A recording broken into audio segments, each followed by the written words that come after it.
Böyükçöl gölünün ətrafını bürüyən köpük müzakirələrə səbəb oldu. Bəli, son günlər Böyükçöl gölündə və ətrafında belə bir vəziyyət müşahidə olunur. Su üzərində yaranan köpüyü külək sahilə çıxardır. Vətəndaşlar isə təəccüb içində bunun səbəbini öyrənməyə çalışırlar ki, köpüyü yaradan səbəb nədir?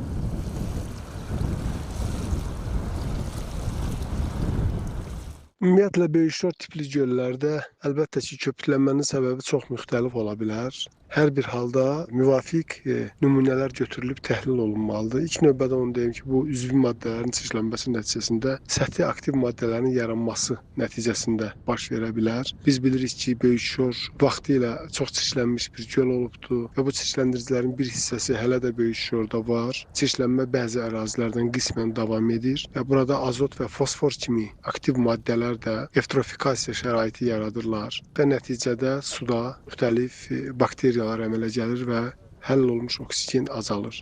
Bu cürə köpüklərin səbəbi həm də neftlə çirklənmiş ərazilərdən gələn tullantılar ola bilər.